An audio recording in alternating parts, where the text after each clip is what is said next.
Welcome to Haunted Hospitality, Southern stories told by spooky gingers. I'm Robin. And I'm Zoe, and I have a story, part 2, for you guys today.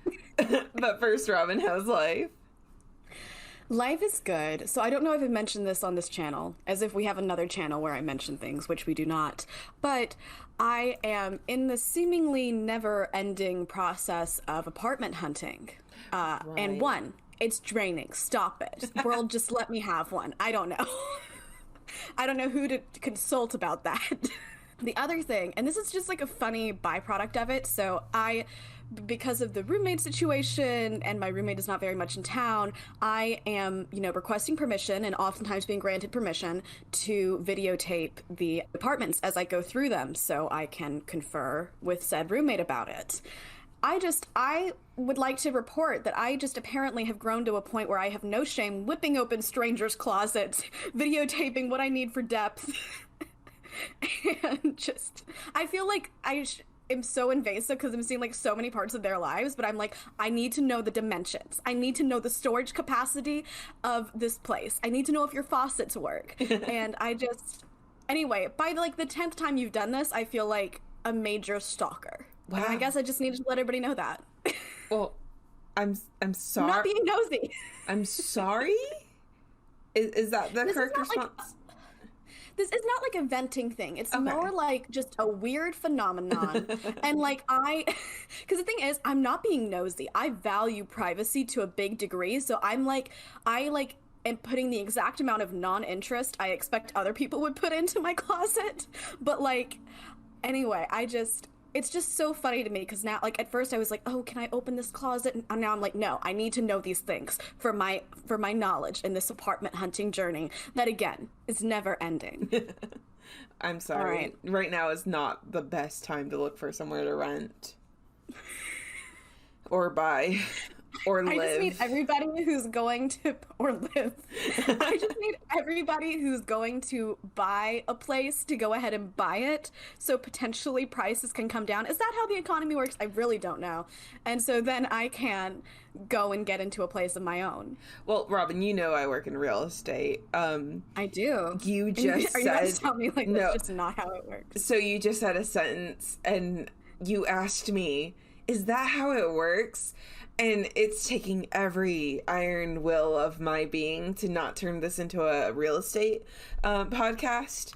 So I will let it live. Like, there was just one episode where we like didn't talk about a ghost or a crime at all. It was just like pure. We all need to understand this housing crisis. Yes. Well, you can blame iBuyers. I won't go too far into that. I am so sorry. Thank you, Zoe. Actually, can we have a separate conversation, maybe not recorded, about that sometime? 100%, yes. Okay, thank you. Anyway, how are you? Well, I'm feeling great now that you just asked me to info dump. I love info dumping. Speaking of info dumping, that's pretty much this podcast. Well, see, so the thing is, you know how we were talking about, I think it was in our anniversary podcast, that one of my favorite things about this podcast is that I now know a lot of things so I can tell people things. Yeah. So today I started off with being at a belt rank test for a bunch of white belts that were part of my dojo. And it ended up finishing earlier than I thought. And so I was able to join my friends doing a Pokemon Go thing today. It was a Pokemon Go community day for Alolan Geodudes, which I know probably doesn't make too much sense to you, Robin. I sometimes just smile and nod when you say something I really don't understand. But we were Pokemon hunting on the Horseshoe. And then that's a good place. It was only like noon or 1, but it was about to storm, so it was really cloudy. So we were feeling like the ookie feelings, right? The spooky ookie. And so I just started info dumping all the information I remembered from our USC episode. About the Horseshoe? About the Horseshoe, all the ghosts and the bodies there and yeah, I was just like info dumping, and they were actually asking questions like, wait, what? And I was like, yes. Zoe, I think you led a ghost tour. I basically did while we were catching Alolan Geodudes. So That's amazing. I also got 6 shinies, in case anyone was wondering. They look like Cheeto Puffs. And then we got caught in the storm, and we had to wait. You know that, like, mosaic building that's right across the horseshoe? It has an overhang, and there's a mosaic wall of Cocky's tail. No. Okay, well, it has an overhang, and Cocky is USC's mascot, everybody. Yes. This is a very USC-centric podcast. Well, I was on campus today, but we were hanging out under there, and it got so bad because the wind was so bad. We legit thought we were in the middle of a tornado for a second because we heard the whistling. Oh, is that what you texted me from? Yes. Yeah. Okay, I pictured you, like, in a car. No. Everybody, she texted me that she was caught in a storm. No, so, like, it would be a bit before she could record. So we were walking around the horseshoe, and we got stuck for, like, an hour under this overhang because it was storming so bad that you could not walk. The wind was going so much. Oh, okay, gotcha. We got wet. We got very wet. And then we went to Wet Willie's, which was very ironic. And then I went home. Did you get dry at Wet Willie's? Oh, yes. Actually, because I was the DD. So... Oh, the designated driver. Yeah. Well, there's so many, like, double meanings here. Yeah. All right. Well, cool. I'm Yes. glad you got out okay. Glad you got to lead a ghost tour. Glad you got to info dump. I know how much you love that. I love that. You're about to be able to do that for another Check Swatch hour. Before we get into my Info Dump Supreme Part 2, Robin, you have something spooky for us? I do. So, as listeners could probably gather, this is called, like, what, Haunted Hospitality's Guide to Ghost Hunting? Yeah. So I decided that I would plan my something spooky accordingly. Okay. And have it kind of be in the same vein, except I'm trying to do why we like scary stories. And a lot of the research I found was kind of horror movie centric. Okay. So take that into consideration as you're hearing this. And this is from Harvard Business Review, CNN, and research from the University of Southern California, all of which will be linked in the source link when you click that. Anyway, yeah. So I need to, like, find a more concise way to explain that. This is an ongoing issue. So there's a few different reasons we like scary stories, and a lot of these need to kind of converge together in order to get us to like them. One is that certain people are just predisposed to like it. So, which I mean, if you think about it, I just remember this kind of being a constant thing we would have to navigate. I hosted a lot of movie nights during our freshman year at college, and a lot of them were scary movies. Mm-hmm. And so, like, I always knew you were a staple. My roommate was a staple. Y'all are, like, horror junkies types.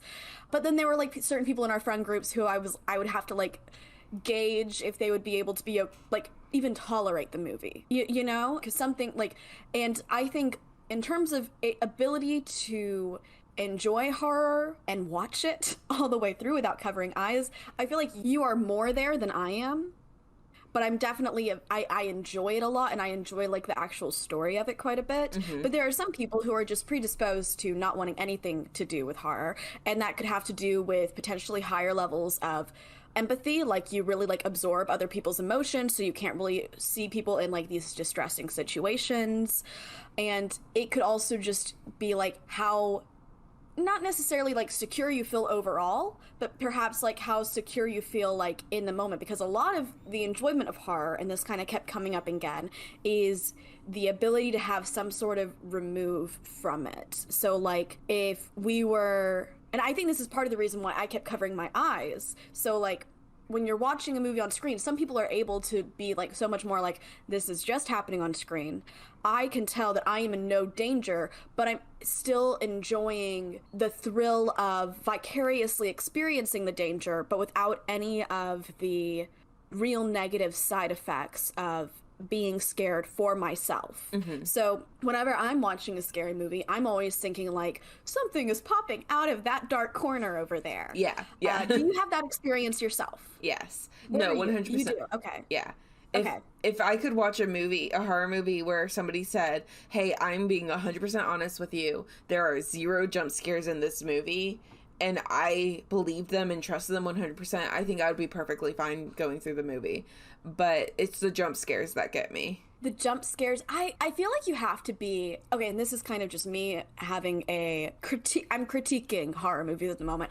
I feel like you need to be somewhat discerning over how you're doing jump scares. Because, like, I feel like some movies, it's not scary unless it is the build-up to a jump scare or the jump scare itself. And I think that there are so many other ways to be scary. And, like, not every single moment of suspense has to end in a jump scare. There's ways to be... Oh, there's a bird carrying a leaf outside. There's ways to be... I'm sorry. There's ways to be, like, using your... I don't know. I'm not knowing of the terms well, but, like, dramatic and cinematography, like, the tools you have at your disposal can be more than just a face coming out of the mirror. Right. You know? And I mean, there are sometimes that jump scares are literally out of nowhere and are literally fantastic. And the one I'm thinking of is Haunting of Hill House. It is episode, I want to say it's episode 8. Are you talking about the Jeep? The Jeep. Yeah, they're in the car. Mm-hmm. And it is literally out of nowhere. The two sisters are fighting. And, like, guys... This is a spoiler, so fast forward 10 seconds. But the ghost sister doesn't like that they're fighting and literally just, like, appears out of nowhere, screams right in between them. Like, her face is ghastly and nobody is expecting it. And I can tell you, we aren't expecting it, the audience. The characters obviously aren't expecting it. And the actors are not suspecting it because they thought it was going to come at a different cue. Mm-hmm. So So they were told a different cue, but the actress who played the ghost sister was, like, told to come in earlier than that. So it was, like, getting their exact reaction. And let me tell you, that worked. I don't know the ethics behind it, but that worked. And I think, like, if you can employ it in that way, and but the reason I think it stands out is that there were not many of other ones. Right, yeah. It was spare. And I think that when you do it in that spare sort of way, it keeps the tension bubbling for the viewer of this could always happen, but I'm literally like, you're not putting my adrenaline so high that I'm running out of steam halfway through the movie, just being like, Okay, so we have the remove and the safety.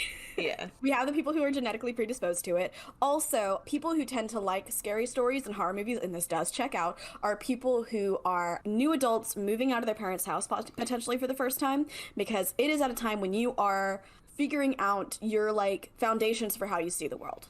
And so in that sense, it is kind of an exploratory That makes sense. That does make sense.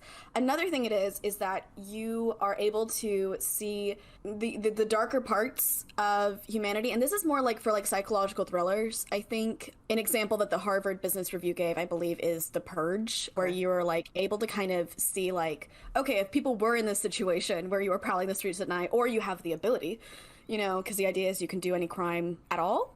Yeah. One day out of the year. Mm-hmm. I have not seen one of those movies, but it's like almost just a way of kind of, again, add a remove. The remove is the most important part. Being able to just see and study how people might theoretically behave in that sense. It's kind of, I guess you could say it's kind of a protection thing. That would make a lot of sense to me, at least. And then another idea is that you are experiencing through horror movies, or, again, I'm extending this to scary stories, something that you wouldn't normally experience. Now, I have friends and you who, are, like, kind of, say you experience, like, ghosts, like, kind of, like, on a more, especially specific friends, like, you were kind of like, if I'm in a haunted place, like, I'll think of it, but it's not like you're feeling it all the time and you recognize, yes, there's a spirit there, his name is Jeff. Right. But, like, I have friends who are, like, experience this more in their day-to-day life, and they are chill as can be about it. Like, there is no, like, concern. They just view it as, like, everyday or almost everyday experience. And so I don't think this quite applies to people who potentially have that sense, but to people who don't interact with the subject of scary stories or anything like that. It is a way to experience something wholly new that you wouldn't otherwise be able to experience. And I kind of, as I was reading through these different reasons that we like ghost stories, it really made sense for me why I got on a big ghost binge March 2020 that lasted a very long time. So literally the two, like, seminal things for me at that time were I started listening to Real Life Ghost Stories podcast and started watching Haunting of Hill House, and that actually happened on the same exact day. So it was like, everything had shut down. Mm-hmm. I had gone back to South Carolina a bit to just kind of, like, wait while everything was in shutdown so I wouldn't be just, like, literally alone in an apartment and kind of going crazy. So I could be in a house with my family and going crazy there instead. No dig in my family. Just like, it was a crazy time. Yeah. But I think that there's something about perhaps you're experiencing these dramatic stories, and it was wholly different from the incredibly scary, dramatic things that were happening in life at the moment.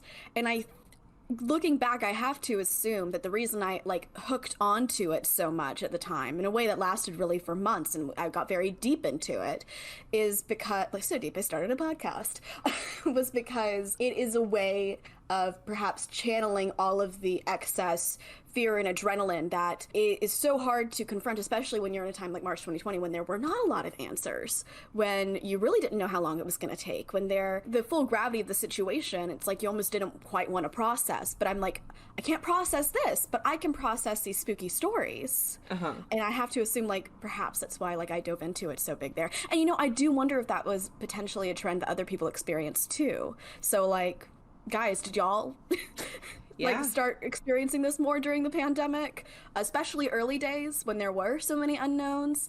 We should start a poll, actually. I need to start a poll. I think I started listening to And That's Why We Drink during the pandemic too. That was when I started doing that. When during the pandemic? I have no idea. Okay, it's hard to, it's a blur, it's a giant blur. Yeah, but anyway, I just like kind of, as I was not planning on drawing those connections, but as I was reading it, I was like, you know, this is kind of making sense. Like, from a psychological perspective. So yeah. All right, well, Zoe, you have a story kind of.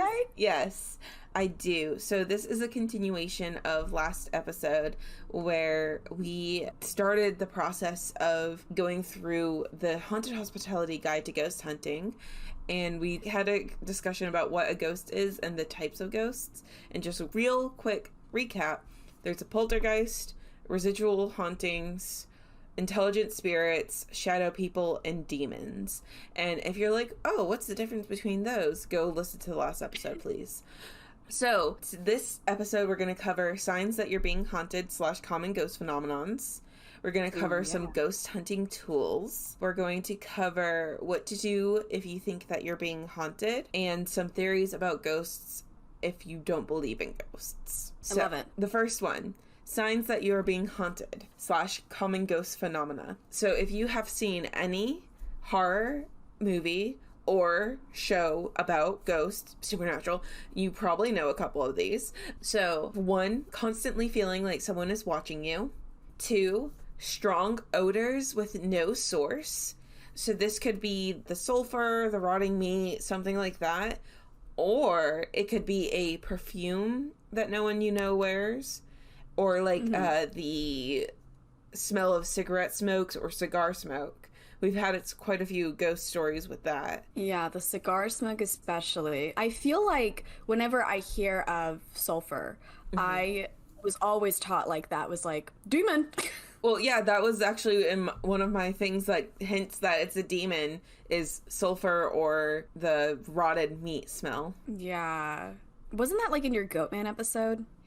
Yes, that was in that, but that was explained by apparently there was a lot of human sacrifices, and at least it's chill. Animal sacrifices, sorry. Okay, and I repeat, but slightly less terrified. At least it's chill. Yeah. Number 3 is whispers or voices with no source. So if you hear people whispering in your house and there's nobody there, first, make sure that you don't have somebody living in your house, like in the crawl space, attic, or whatever. Secondly, if there's no one there, it's probably a ghost. I think you're probably going to bring this up in the what else could it be thing. It could also be auditory hallucinations. Yes, hallucinations is on that list. Okay, good. If you hear other sounds, not necessarily whispers or voices, but knocking and chains rattling are 2 common ones. Some on the more fantastical side are whistling and maniacal laughter. So I've heard a lot of stories of whistling, and they always freak me out. Yeah. I have not heard maniacal laughter. I have heard an EVP of maniacal laughter. And we'll get to that. Okay. But yeah, so those are some things. Number 5 is an unexplained event happening with regular occurrence. So this would be like you notice every single day this item in your house gets knocked over at exactly 3:33 p.m. So anything odd without explanation that happens on a regular occurrence. Granted, that also can include things like there's a train that goes through your neighborhood every day at 3 o'clock, and so the vibrations make things move. So try to find other explanations before you assume ghost, but that is one of those things. Number 6 is feeling a room become inexplicably very hot or very cold. So when I would much rather feel it get cold than hot. Same. But very cold would be probably in the 10s Fahrenheit, so 10, 15, 20 degree Fahrenheit. And then very hot would be in the like 110s, 120s. Number 7 is electronic devices turning on or off without reason.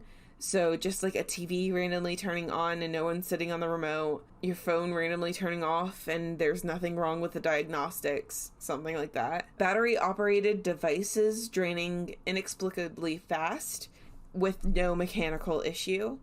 So if you have a camera and suddenly the battery keeps draining, it's brand new battery, you replace the battery 5 times, you know? Yeah, that comes up a lot. In those ghost hunter shows.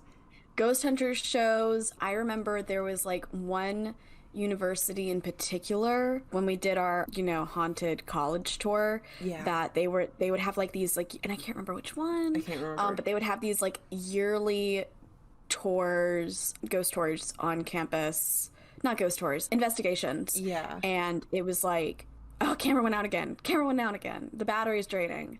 Yeah, these things like kept coming up. And you'd think you would, if you just have it once a year, you think you would make sure your batteries are fresh. Yeah. Another one is a peripheral sighting. Peripheral. Thank you. That kind of sighting, so you see something move out of the corner of your eye. Just letting you know that there is a medical thing for this too. So if you constantly see shadows like moving out of the corner of your eye, please go get checked out by an eye doctor. But if you I would always see white things. You might need to see an eye doctor, Robin. Okay, thank you. But I usually will see like a black shadow and I'll look over and it won't be there, and I look away and I don't see anything, and I try to recreate movements and things like that, but I can't figure out what caused that black shadow. Well, you might need to see an eye doctor, Zoe. Oh, well, thank you. So this one to me is the creepiest because I can't think of a rational explanation for this. So, missing items found in strange areas where they would never be. So, let's say you walk into your bathroom one day and your toothbrush is gone. And a toothbrush aren't really things, unless you have severe ADHD, that you would often misplace, you know? You look high and low, can't find your toothbrush, right? And then you go into the fridge a week later to get your leftovers from last night, and your toothbrush is on top of your leftovers. A week later. I really hope you got a toothbrush in the interim, guys. But that wasn't the point, Robin. Sorry.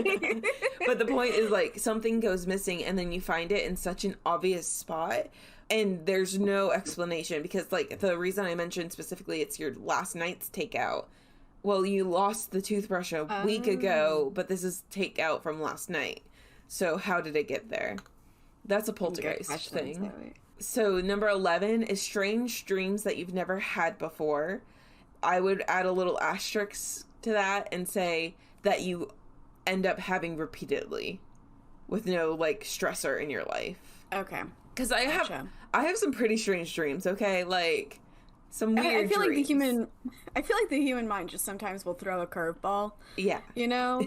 So I like the addition of, in a repeated fashion. Right, yeah. With no stressor. Yes. Like, I mean, I've heard of people who will have a dream. I don't know if you know this, Robin, but there's a wives' tale, I guess, that if you have a dream and there's a baby in it, somebody you know is going to die soon. I've also heard I'm trying to think back to when I had a lot of baby dreams. a few years ago, I think we were good. Okay. There's a whole website dedicated, a whole chunk of websites dedicated to devouring your dreams. No, that's not the right word. Dissecting your dreams? Dissecting, yeah. Devouring. Devouring. I feel like that's a good podcast name. Devouring your dreams. Yeah. I wonder what... Anyway, sorry. Let's see. The next one, 12, is feeling someone touch you when no one is around. So that one is one I experience quite a lot here.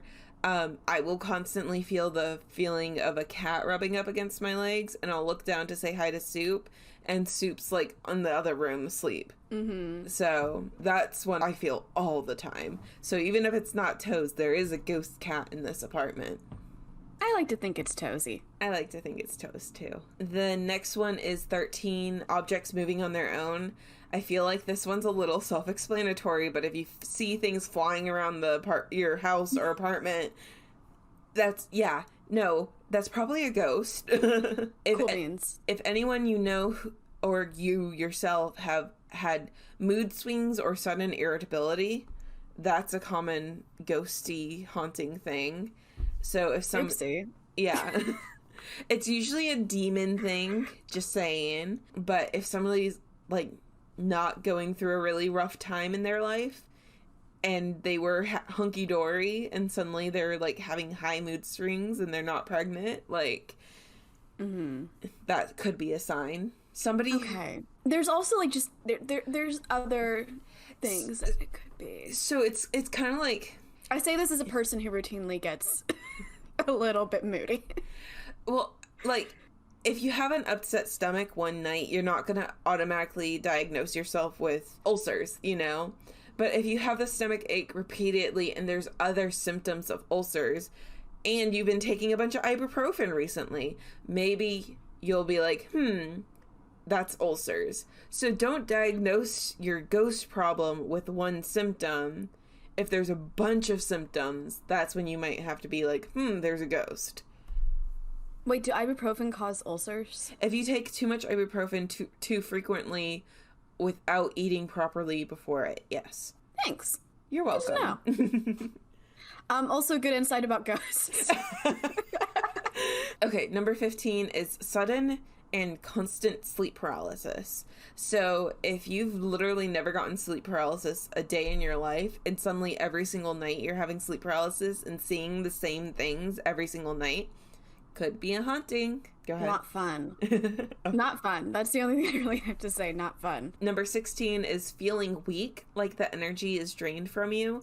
So this could be a sign that there is a ghost taking your energy, or you've been attacked by the boo hag. But feeling weak, like I said, is just the ghost taking your energy. Your pets are acting strange. They're barking at nothing, staring into the air, acting scared, playing with someone who isn't there. Strange behavior by your cats or dogs or goldfish. Goldfish? I don't know. What would your goldfish do? Just swim to the opposite side of the tank and not go. I don't know. I've heard that goldfish are actually very intelligent creatures. I think I might have heard that too. I've also heard they're really dumb. No comment, I guess. I've never had one. But yeah, there was something like a few months ago. I remember there was one night in particular. So my two cats, Remy and Tara. Remy was kind of acting... I mean, and she's a weird cat. She always just kind of acts weird. But Tara's not necessarily a weird cat. And so I came into my room and Tara was just sitting like you know how cats, when there's different levels of sitting and laying, so she was sitting but on her haunches, and she was sitting right in front of my kind of entryway into my room, which is not a place she normally chills, and she's just staring I guess right at me as I come in, but then kind of right behind me, and I'm like, oh god, you cannot do this tonight, we're shutting the door, you need to leave, I don't know, we're not doing this right now. Though I do want to say that if your cat is staring into a wall, at a wall, and you don't see any bugs or anything, you might have a infestation of some kind of critter in your walls. Oh, shoot. That they can Well, in hear. this case, it was blank space. But no, that 100%, yeah, no, that was a ghost.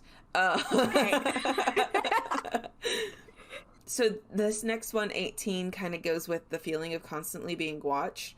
If you get goosebumps frequently for no reason. Maybe there's a ghost blowing on your arm or something. So number 19, I saw this listed a couple times, and I was just like, I guess I'll put it. Seeing someone else's reflection in the mirror. Well, yeah. Yeah, that's why I was like, I feel like that's a pretty surefire. Some signs you might be haunted. You see a ghost. Like dirt. I feel like that would be my first go-to inference from that situation. Yeah, no. So the next one is doors opening and closing by themselves. We learned this a couple weeks ago, yes. Or last week, yes. So, I mean, this could be one of those things where it's like on its hinges weird, but if it's a door that's literally never done that, there's a good chance it's a ghost. Yeah, and there's some things with like pressure and like air conditioner, because I remember in like high school there was one teacher's door and we were always like joking that it was haunted, but like kind of not joking because it would just spontaneously open and shut and everything. Yeah, like if there's a hallway with 2 doors on it and you open one, the other one usually shuts if it's kind of closed. And then the AC has something to do with it. Air pressure, yeah. So like this door I have to my office behind me, you might or might not be able to see that I have kind of like a little square seat thing. It's like one of those storage cubes that you can sit on if you need to, if you're really desperate. And I have that against the door because the door doesn't click shut. Right. So if somebody opens the front door downstairs, the door opens. If somebody walks past it, the door opens. If one of my cats is like, I want in, the door opens. Right. So if it's a door that is not known for opening it on its own, that's where it gets creepy. And the last one is ectoplasm. So ectoplasm, I think of ectoplasm and my brain immediately goes to ghost hunters.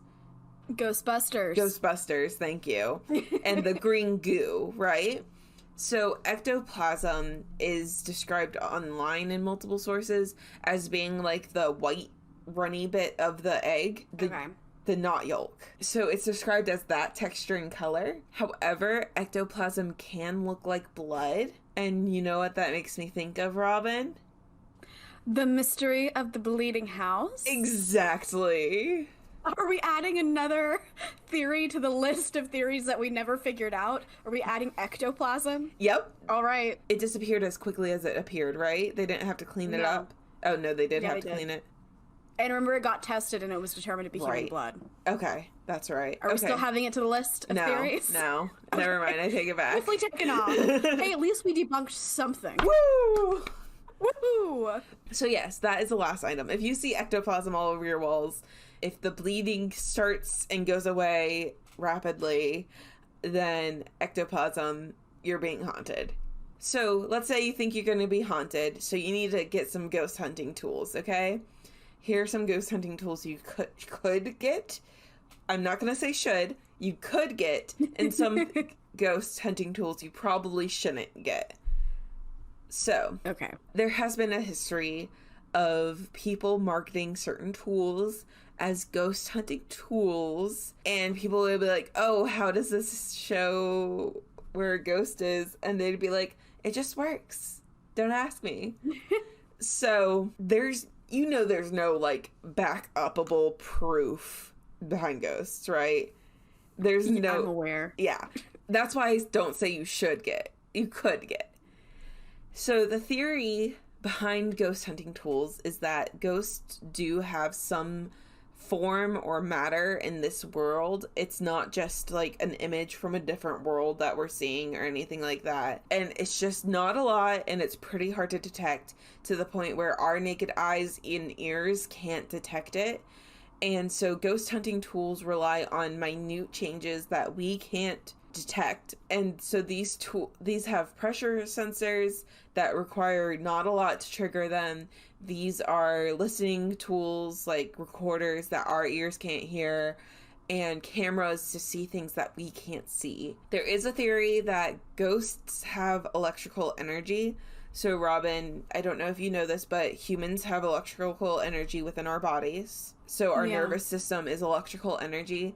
and they believe that ghosts also have this electrical energy, that they have some mass to them, but they don't, it's just such a small amount. Like, I don't know if you've seen, I didn't add this to my notes, but there is this experiment this doctor did where he had a man on a table, a dying man on a table that was the most sensitive scale, I guess, that they could have in that time. And this man was on the table and he passed away on the table and he lost 9 grams of weight.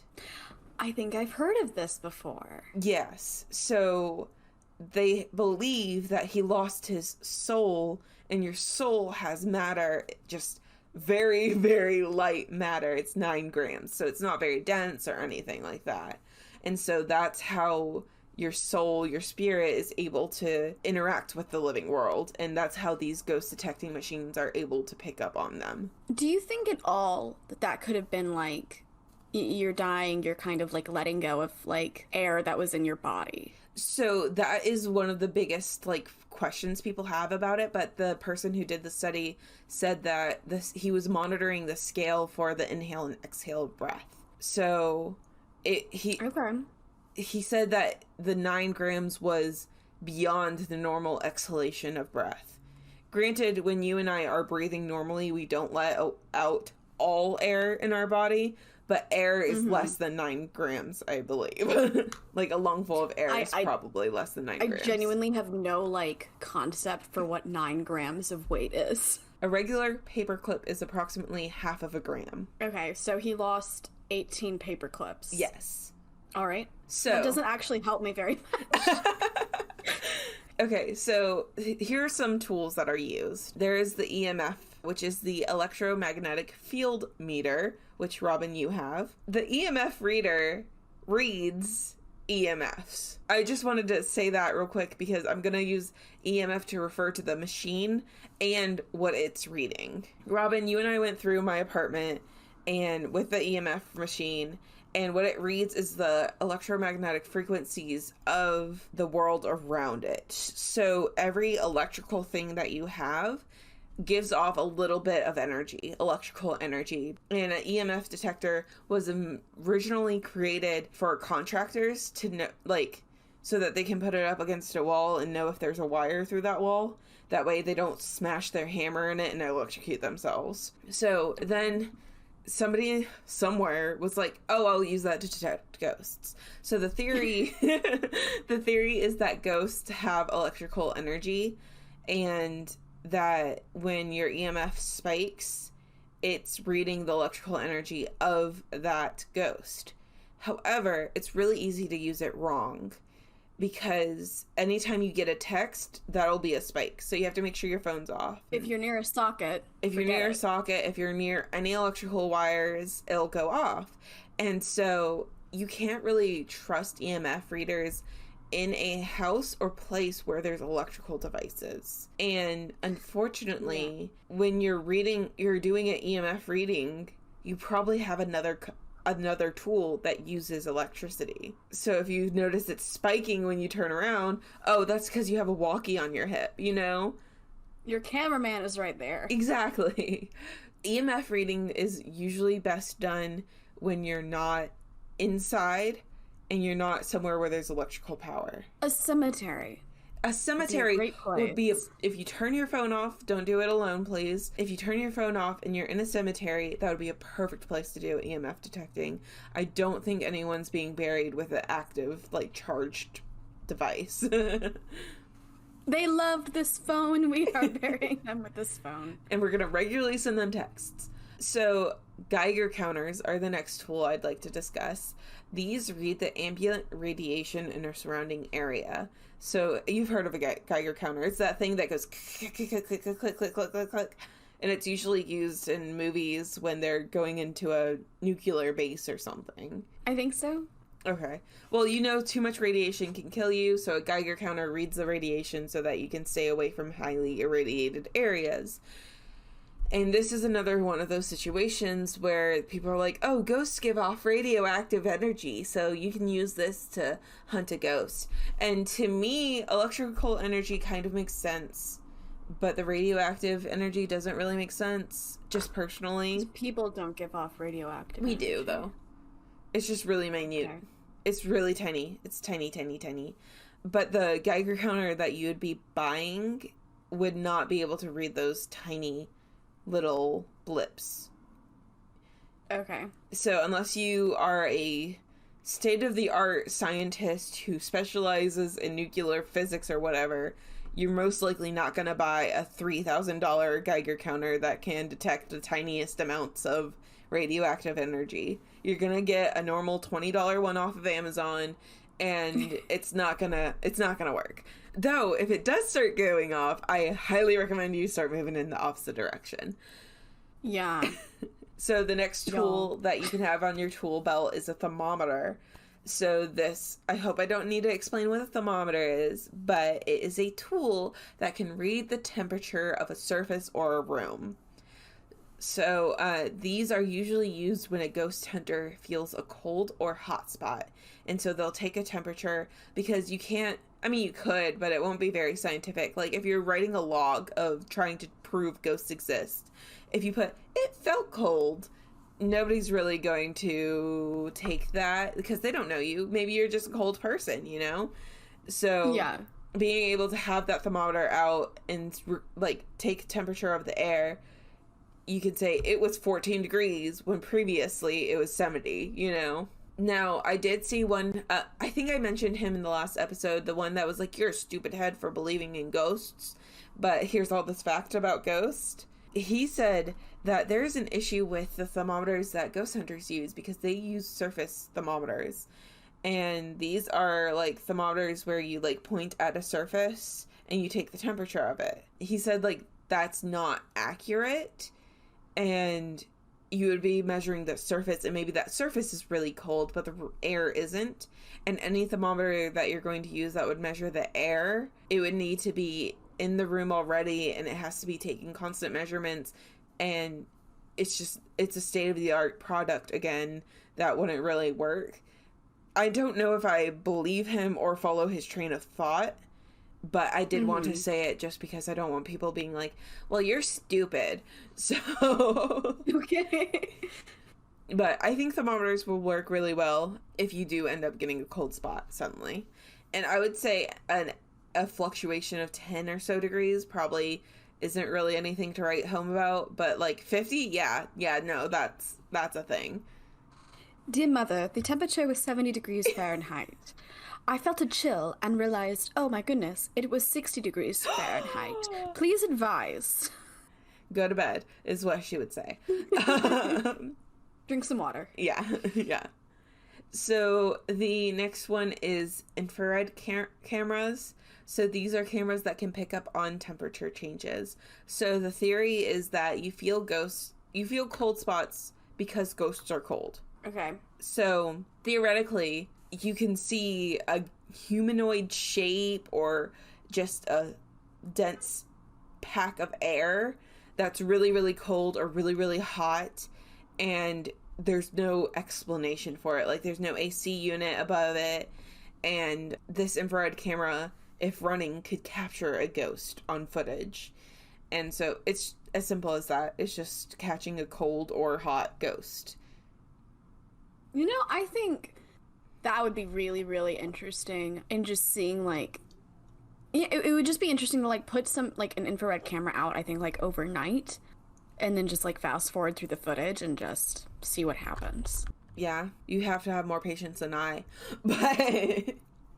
Fast forward really fast through the footage. Well, if you fast forward too fast, you wouldn't be able to see. Fast forward a medium amount through the footage. I'm sorry. So the next one is this camera that I just tried to Google, but I couldn't find the name for it. But it's a camera that can measure, what was the episode? The ghost portion of the Madame Lalaurie episode that I did.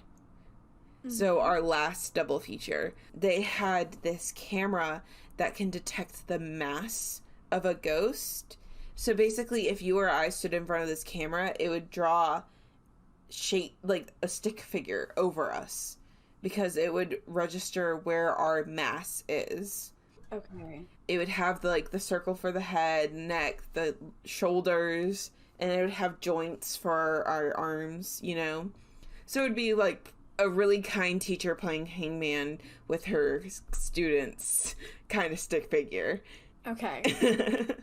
It would hover over one of us, and the theory is that ghosts have mass, like I've said a couple times, and this camera can pick up on that mass, and it'll draw a stick figure over that mass. So you'll be able to see approximately where the ghost is, and if it's a child, it'll be a smaller stick figure, so it'll be proportionate. I have heard a story of there being a one-legged ghost, and this stick figure thing only gave the ghost one leg.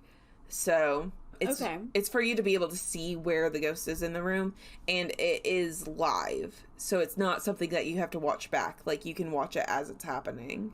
The minute a stick figure materialize on the screen, I'm out of there. So actually, in that one episode that we covered, it actually sat down in the dining room chair next to one of the hosts. No, I'm gone. So another vision thing that you can have is night vision goggles. So this is relatively simple, but night vision goggles doesn't allow you to see anything that you wouldn't see during the day. Mm-hmm. Ghosts appear at night. Why, though? I tried to Google that, but nobody has an answer for it. Some people... they don't just appear at night. So one theory I saw a lot was that maybe they do appear during the day. It's just there's more people during the day, and it's brighter during the day. So A, it's harder to see them, and B, if you do see them, you think it's another person. But at night, there's not going to be a lot of people around unless you're downtown. And because it's darker, if they're translucent, it's a little bit easier to see them. Like, if you have a candle, you know, it's easier to see a candle flame in the dark than it is to see it in the day. Yeah.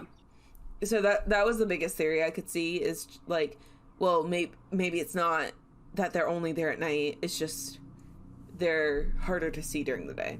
Mm-hmm. The night vision goggles will allow you to just see full body apparitions if they would be visible in daylight. The next one is sensitive microphones. So these are voice recorders, preferably, that can pick up a lot of sounds. You wouldn't want to use like just a camera mic. You would want to use a nice microphone. And this is to get electronic voice phenomenons, or EVPs for short. These are sounds or voices that human ears are unable to pick up, and they're attributed to ghosts. Sometimes you can hear a ghost responding to your question.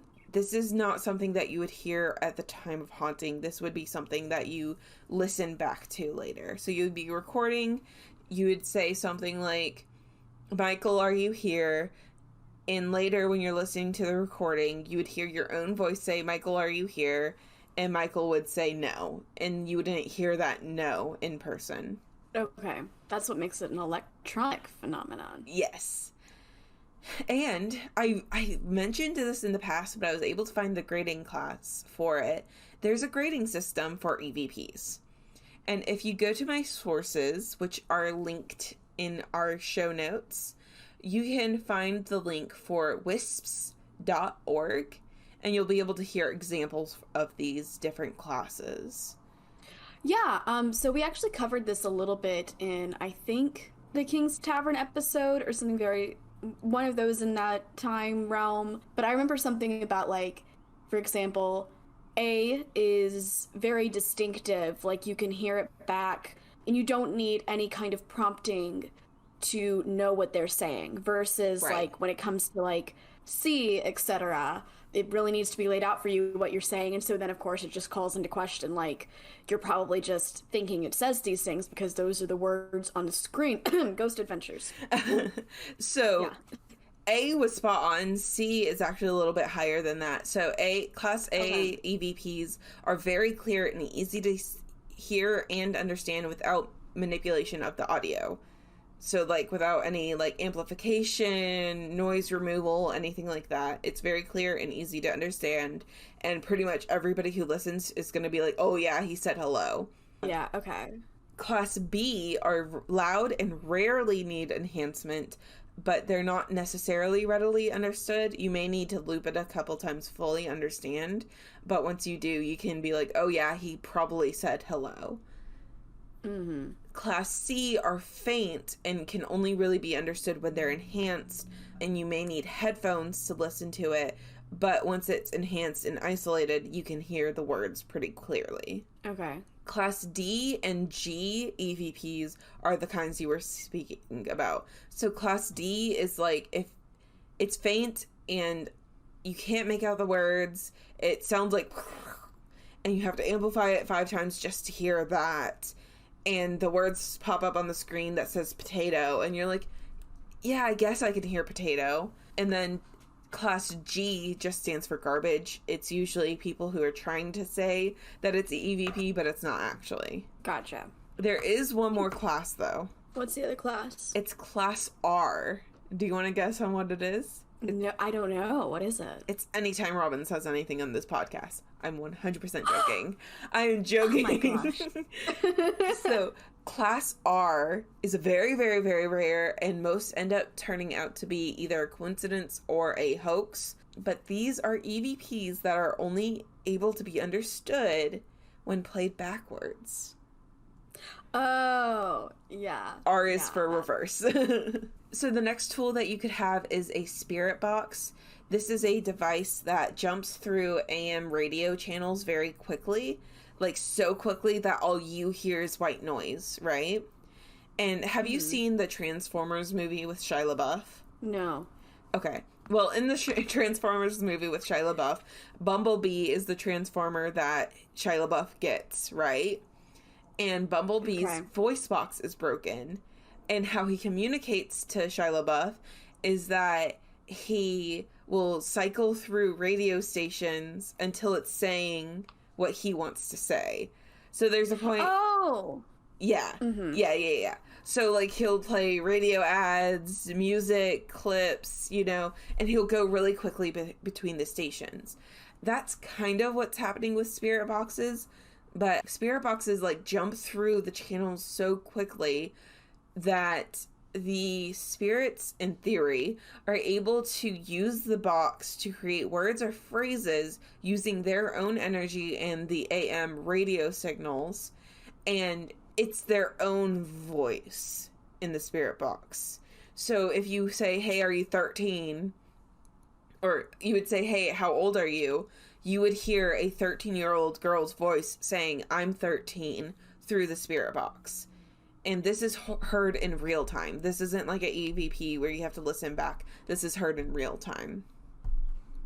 Okay, gotcha. That's what a spirit box is. The next one is an ovulus. And I could be pronouncing it wrong. It's OVILUS. So ovulus, somewhere around there. But that is actually the brand name. I wasn't able to find like the name of the individual, like the actual machine. But this is something that Zach Baggins uses. It's similar to a spirit box, but what it is, it's a machine that has it has a dictionary on it, and it has a Microsoft Sam voice or a robot voice, and the spirit is able to go through the dictionary and pick words for the robot voice to read out. So there was one episode, I forget which episode it was, but actually, no, I do remember it was Moon River Brewery that I did, where he was standing next to a water bottle, and the robot voice said, water. And so they were saying that it was the ghost saying he's next to a water bottle, like that's where the ghost was or something like that. But the difference between the ovulus and a spirit box is that the spirit box, it will be in their voice, but in the ovulus, it will be in that robot voice no matter what. Okay, yeah. Mm-hmm. And again, this one would be heard in person. The next tool you can have is a camera or a video recorder.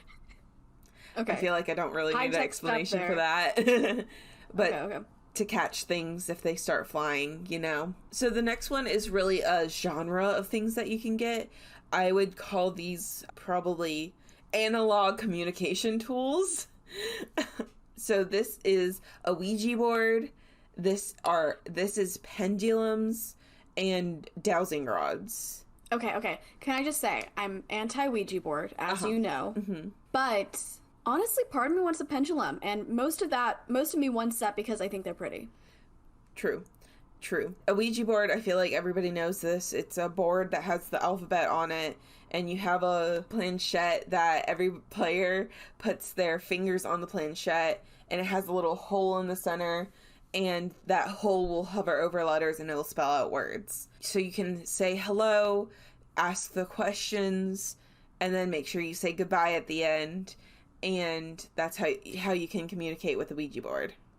So do you communicate via, like, do you move it from letter to letter to, like, ask the question? Or is that simply how they are supposedly communicating back with you? That's how they're communicating back with you. You can just ask a question in general. Oh, good. And so the thing behind Ouija boards is that it's like, or the critic thing behind Ouija boards, I would say, is that the people who are playing are so, like, anticipatory to feeling the planchette move that they end up moving it themselves without realizing it. Mm-hmm. And so, but the thing is that the spirit is supposed to be kind of like moving your hands for you to spell out the letters. And that's why people see Ouija boards as very dangerous, because you're literally inviting the spirit to interact with you and kind of control you a little bit. Gotcha. See, I'm anti that. So pendulums are kind of similar, but it's usually a crystal on a chain. It can be really anything, honestly, but you'll hold it and you'll say, hey, move it in a direction for yes, and the pendulum will move in one direction. It'll be like, oh, that's a yes. And then it'll say move in another direction for no, and it'll go that way for no. And you'll be like, okay, are you dead? And it'll go to yes. And you'll say, okay, are you not dead? And it'll go to no. I don't know why those were the only two questions I can think of. But pendulums are also used in situations where you're trying to find something. So if you go to a house and there's like a dead body there and you're trying to find the body or like where they died or something like that, you'll hold the chain and be like, lead me to where you died, and the pendulum is supposed to move and lead you through the house until it starts, like, it points straight down or something like that. So I saw this BuzzFeed video where this person used pendulums regularly, and she gave her wedding ring to, like, a friend who worked at BuzzFeed. So this person didn't work there, and the friend, like, hid it somewhere in the BuzzFeed offices. And so this person, like, was like, okay, pendulum, lead me to the wedding ring. And she actually got to it, and it was, like, you know, far away. Yeah, witches use pendulums as well to do things like that. So okay, yeah. The other one is the dowsing rods. So these are L-shaped rods where you hold the short end in your hand, and these were originally sticks, and they were used to find well water. So people who were dowsers, they would be able to find well water. What would happen is they would hold the bars parallel facing away from them, and they would just walk around the land, and when the rods cross, that was where the water was. And interesting. That genuinely worked. That was genuinely how people dug wells in the old days. So now people say, like, if you're, where are you? And it'll, like, point to the left. If they're to the left, it'll point to the right. And it's like, was your mom the person who killed you? And it'll cross for yes and move away for no, kind of thing. So, so that's, like, I just like analog communications devices. I honestly like the analog a lot better. But they're a lot easier to trick, because I could be, like, holding my dowsing rods and be like, are you dead? Oh my god, he said yes, you know? Yeah, and the thing with the pendulum is, like, you know, your hand is moving in minute ways. And so if you're saying, like, okay, swing forward for yes and this way to the no, you could easily just kind of, like, and through no intention, just get it. Yeah. Like, you're leading it. All of these things, yeah, where you are actually the thing holding the thing. Like, you are very clearly with the power to affect the answer, whether or not you intend to do so. Right. Yeah. The next one that or last one, excuse me, that I'm going to cover is phone apps. I think I've said multiple times on this podcast that I don't trust phone apps. So these are phone apps that say they detect EVPs, EMF, radiation. They say that they're a spirit box, but honestly, most of them are just programmed to do random stuff and freak you out. Yeah, I had one that like was supposedly like getting words from the atmosphere, and it was reading it off in a robot voice that would be like Ovilus. Yeah, it wasn't reading it out loud to me, but it was like the words were appearing on the screen, and like, I mean, it's just throwing random words together. Yeah, that's what it's doing. Yeah, so I don't trust phone apps. So the next category is what to do if you think you're being haunted. Let's say you think you're being haunted, you get some of these tools, and you're like, yep, I'm haunted. What should your next steps be? So, Move. I found this on Team Vogue, some of these on Team Vogue, and one of them is to ghost them. So ghost the ghosts. So every time you interact with a ghost, you make it stronger. And so if you ignore them and say, like, just straight up be like, go away, and then ignore them, they can go away. The less you interact with them, the weaker they become until they're barely a nuisance. Cool. The next step is to cleanse your living space. You can burn lavender or sage, wash your floors, open windows, turn on fans, get rid of any creepy objects like the doll from your recently deceased grandmother. Just clean, get rid of old things, get rid of tarnished things, just clean. And that can usually get rid of a ghost too. Can I tell you just a brief aside about burning sage? I was not the one doing it, but I was at a rally a couple of years ago, outside, summertime, hot as can be. This woman was burning sage near me. Don't do that. No. It was really hot, and then it got stuffy, and it was outside. How do you get things stuffy outside? I'm like, honey, that is not necessary for this occasion. Yeah, no, I would be careful of others. Some people are allergic to sage, so if you have roommates, just make sure that they're okay with it. People are asthmatic, just make sure everyone's okay with it before you do anything. I just had to voice my supreme annoyance at that. And make sure you do your research. Don't just, you heard me say sage and go out and buy sage. Like, just make sure you do it ethically, because I know there's a lot of issues with people buying Native American sage and things like that. So please do your research before you go out and buy sage by the bulk. The next thing is to bring in crystals. If you're somebody who believes in ghosts, most likely you believe in crystals as well. Black tourmaline will protect you from negativity, and they block EMFs. So do some research on more positive protective crystals, and you can bring those in. Salt. You can put salt in the corners, or you can salt lines, because ghosts can't cross salt. Some say it's similar to the reason that you salt meat to make like jerky and stuff like that.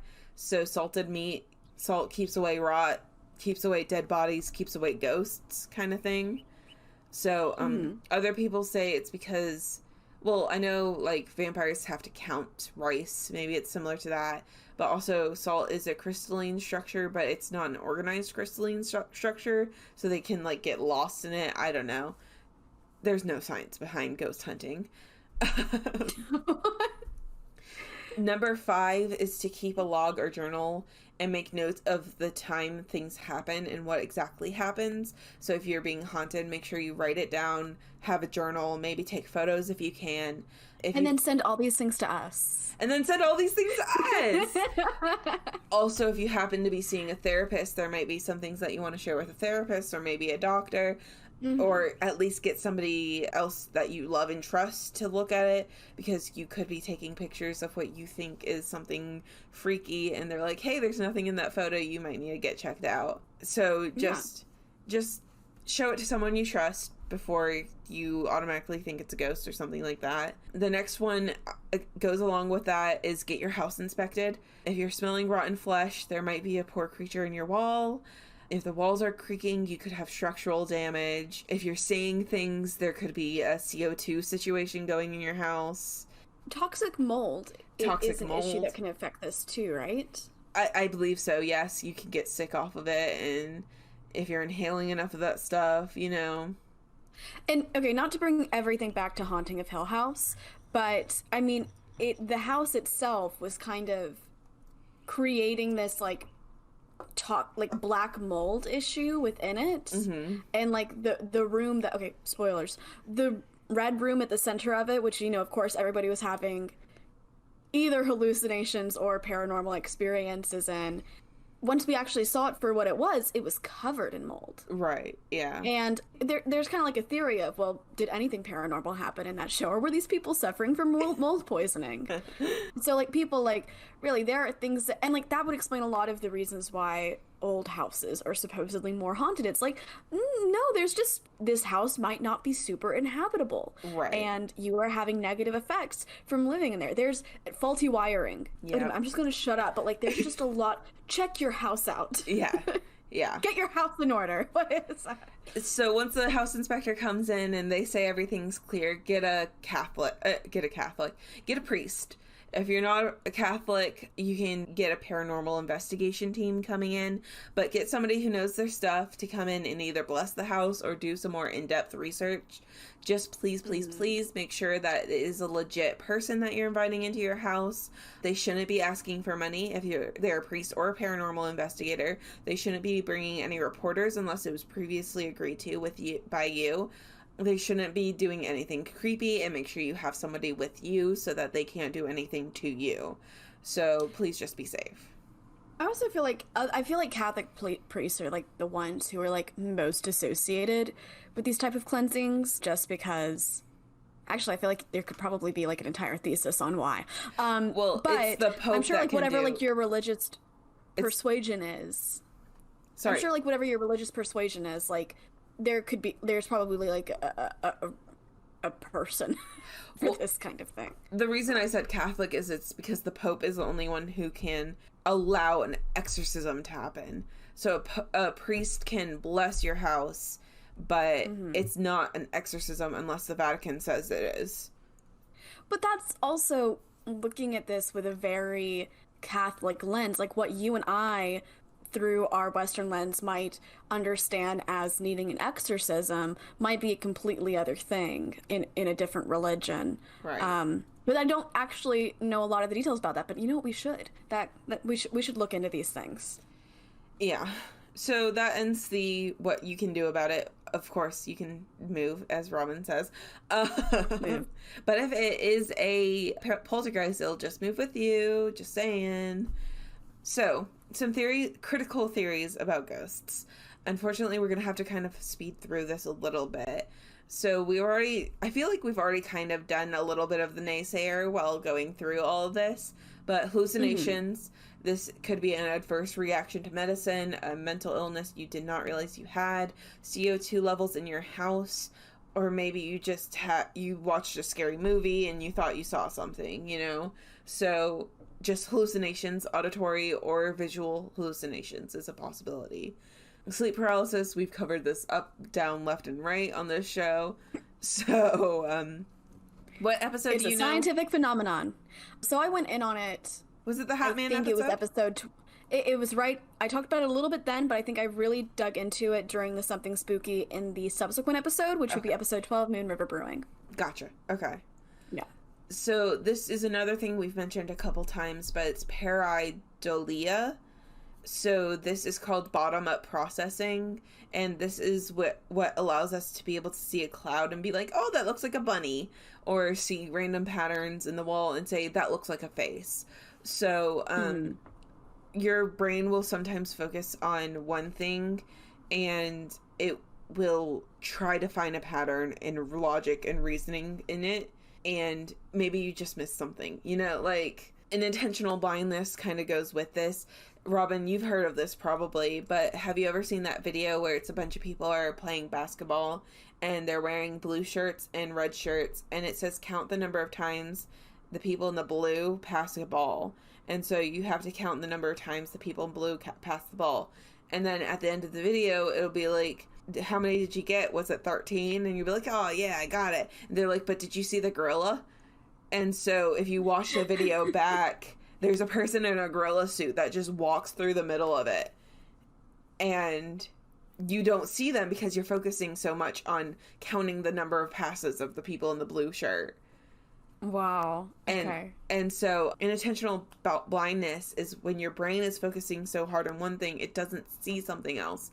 Something like that would be, you see something fall off and you look over and you're like, oh my God, that thing just fell. And you see your cat over here, but you don't realize that because you were looking for the source of the loud noise, you didn't see your cat run away from the counter, kind of thing. Gotcha. And then the last one is hoaxes / gullibility. So some people are just cruel, some people are attention seeking. Sometimes jokes get out of proportion. Like, they just go a little bit too far, a little bit too extreme. And from there, people believe it. And then there's something there. Let's take, for example, the Devil's Tramping Ground, right? So let's say 5 guys were chilling at the Devil's Tramping Ground and they came up with this scary story and decided to start telling. One of them started telling the other 4.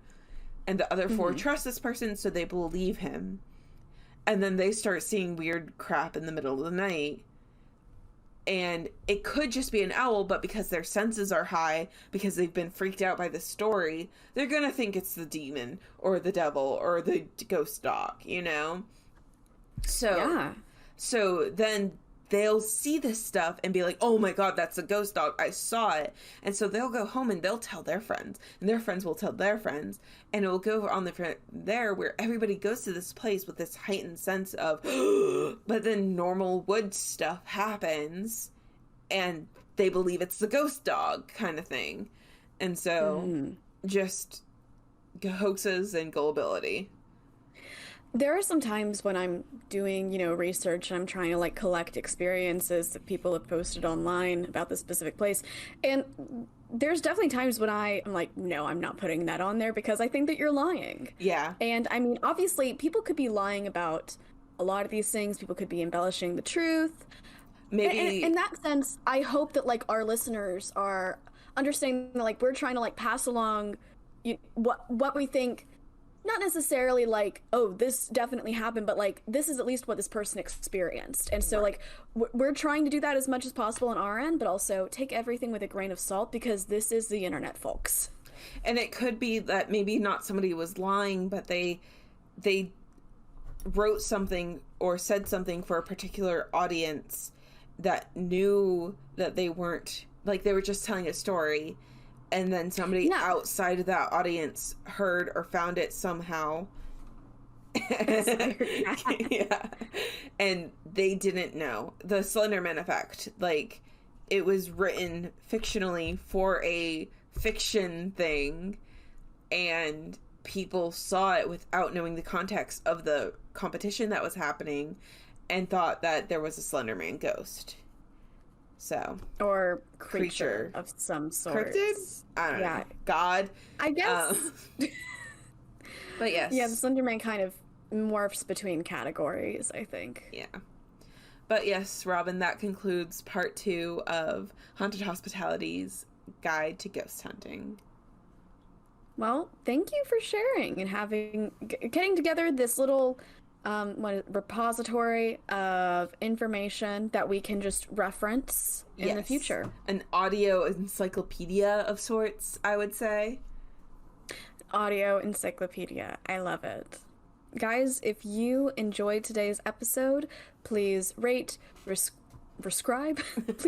subscribe, review, tell a friendo, and sign up for our Patreon at patreon.com/hauntedhospitality. For just $3 a month, you get a new episode from us. Yes, and it comes out on the 13th because we're spooky. If you want to see my sources, you can head over to hauntedhospitality.wordpress.com.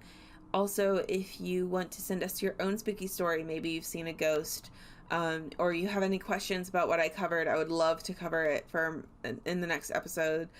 Do a little bit more research into something if you think I didn't cover it. I would love to do that. So write to us at hauntedhospitalitypodcast@gmail.com or slide into our DMs. We are on Twitter at Haunted Host. We are also on Facebook, Instagram, and TikTok at Haunted Hospitality. We hope to see you there. Stay spooky.